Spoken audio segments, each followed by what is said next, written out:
Pendant 20 ans, Ertuğrul Özkök a été rédacteur en chef du quotidien Hürriyet.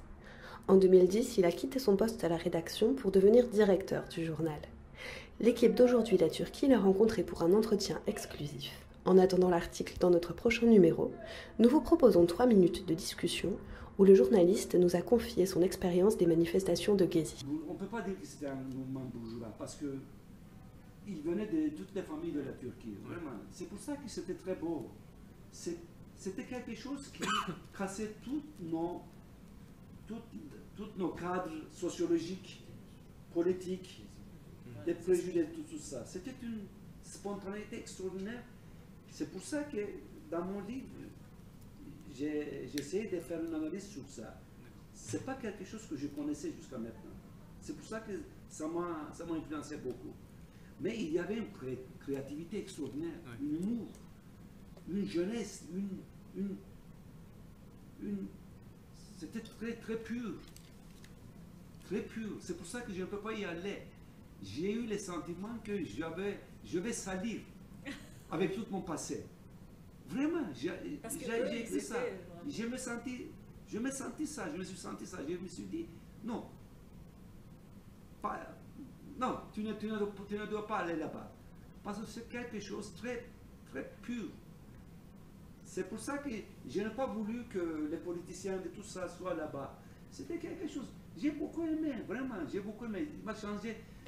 Je me suis revenu toute ma jeunesse maintenant. Vraiment, je me sens maintenant très léger. Oui. Tout le monde doit tenir une leçon de ça. Hein? On doit tirer une leçon, c'est ça? Tirer une leçon de tout ça.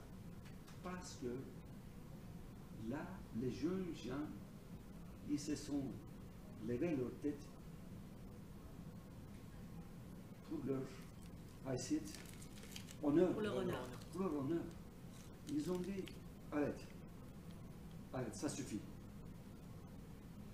Pour la première fois dans l'histoire, parce que le peuple turc n'est pas connu, ce n'est pas comme les Français. Hein?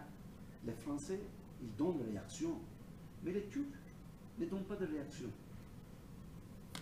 C'est pour la première fois une partie de la population, très spontanément, a réagi. Je vous dirais, le jour où les premiers, 31 mai, j'étais ici. Je travaillais pendant toute la journée ici, et puis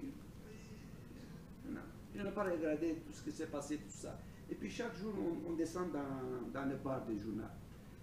C'était le printemps, on s'est déménagé à l'extérieur. Hein. Je suis allé, il n'y avait personne. Il n'y avait aucun jeune journaliste et tout ça. Je me suis dit, qu'est-ce qui se passe? Ils ont dit, comment vous ne savez pas? J'ai dit, non, je ne sais pas, qu'est-ce qui se passe? Ils ont dit, ils sont tous allés à Gezi. J'ai dit, qu'est-ce qui se passe à Gezi? Ils ont dit, comment? Et puis après, j'ai regardé, je me suis remonté ici, j'ai changé mon article. C'est moi qui ai écrit le premier article dans la presse turque le lendemain. Je me suis dit, Gezi n'est plus encore seulement le nom d'un parc. Il représente quelque chose de très différent dans l'histoire de la Turquie, dans la mentalité turque, dans les jargons de l'époque.